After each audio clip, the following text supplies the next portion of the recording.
Malaysia currently faces a very serious health and obesity epidemic that is only becoming increasingly worse.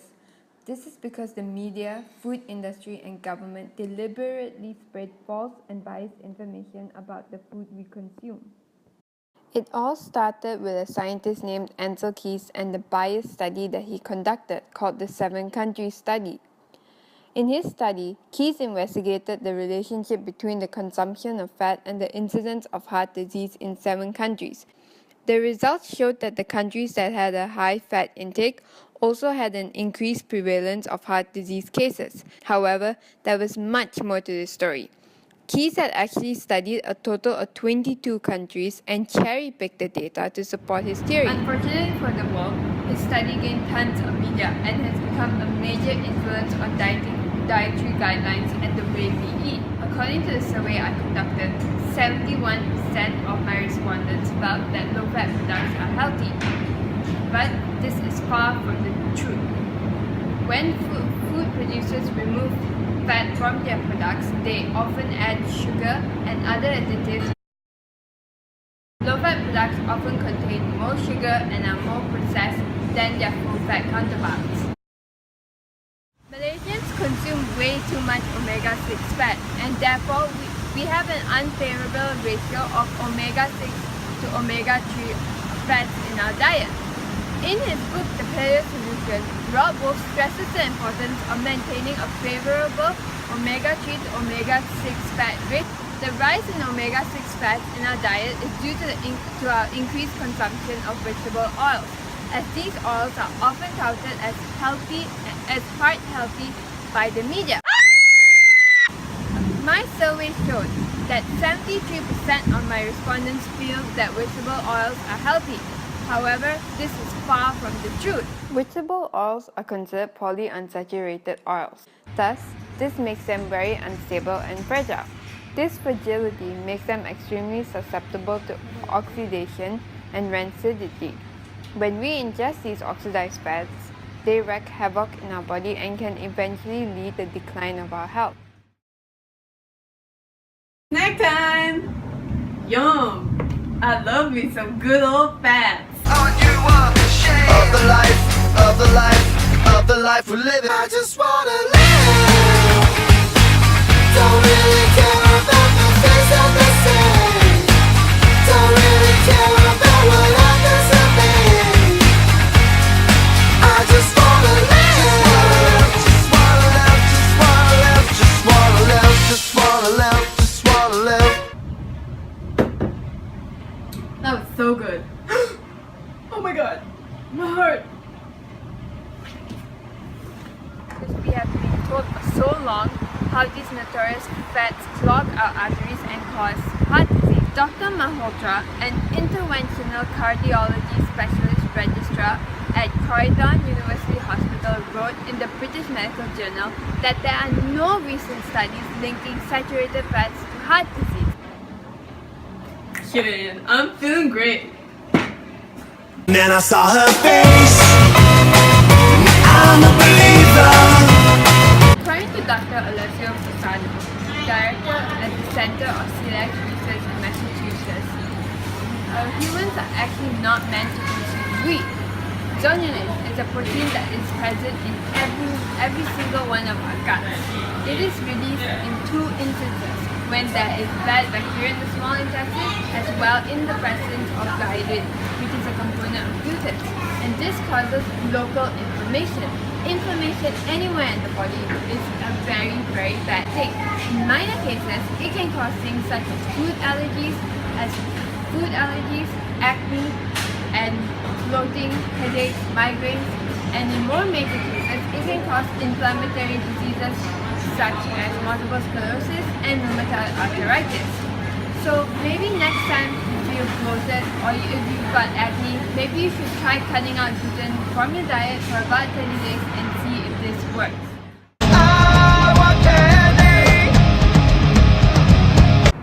The media's failure to report on the negative impact of sugar has also contributed to the rising obesity rates in our country. In his book, Pale, White and Deadly, John Yadkins claims that sugar was the cause of the rising obesity rate and the decline of our health. However, Ansel Keys came along to challenge that idea, and he claimed that it was our fat intake that was causing the rise in obesity. As a result, studies investigating the link between sugar and rising obesity rates grew to a halt. However, Yatkin's theories are finally gaining some attention from the medical society, from the medical community, and are being investigated. It may hold some truth after all. Our diet also contains an excessive amount of processed food. A major problem with processed foods is that they contain high fructose corn syrup. It has an even uglier side compared to normal sweeteners.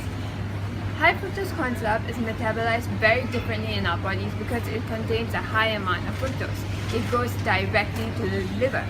And when fructose is ingested in large amounts, it can put a huge strain on the liver, which can lead to fat gain, especially around the abdominal area, as well as high triglycerides.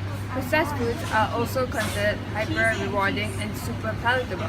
This means that they are purposely manufactured to be super rewarding for the brain, and therefore it keeps us wanting more and can lead to overeating. Food manufacturers do this by manipulating the amount of salt, sugar, fat, and food additives in these processed foods in a manner that taps into our brain's reward system and surpasses our body's natural satiety signals and appetite regulation role. Furthermore, most of the meat we consume also come from unhealthy sources. Most conventional meat are raised on a diet rich on grain, antibiotics, and hormones. This diet is far from their natural diet, which only consists of grass and forage. Therefore, these animals are given antibiotics to counteract their unhealthy diet and to prevent them from getting sick. Feeding animals antibiotics can have a very bad effect on our health as well as the environment. It can cause widespread antibiotic resistance in human bodies, which makes the treatment of diseases much more difficult. A better alternative to conventional meat is grass-fed or free-range meat. Free-range animals are usually raised on small local farms and are allowed to graze on pasture. Antibiotics are not needed to treat these animals because they are raised in open spaces and subsist on their natural diet. According to a study published in the British Journal, grass-fed meat also has a better omega-3 to omega-6 ratio compared to conventional meat. Therefore, the meat these animals produce is also much more nutrient-dense and healthier for us to consume. Weight Watchers, the South Beach diet, and the cabbage soup diet are just some of the fat diets that the media has promoted over the years. I have a much better solution for you guys, and that is to just eat real food.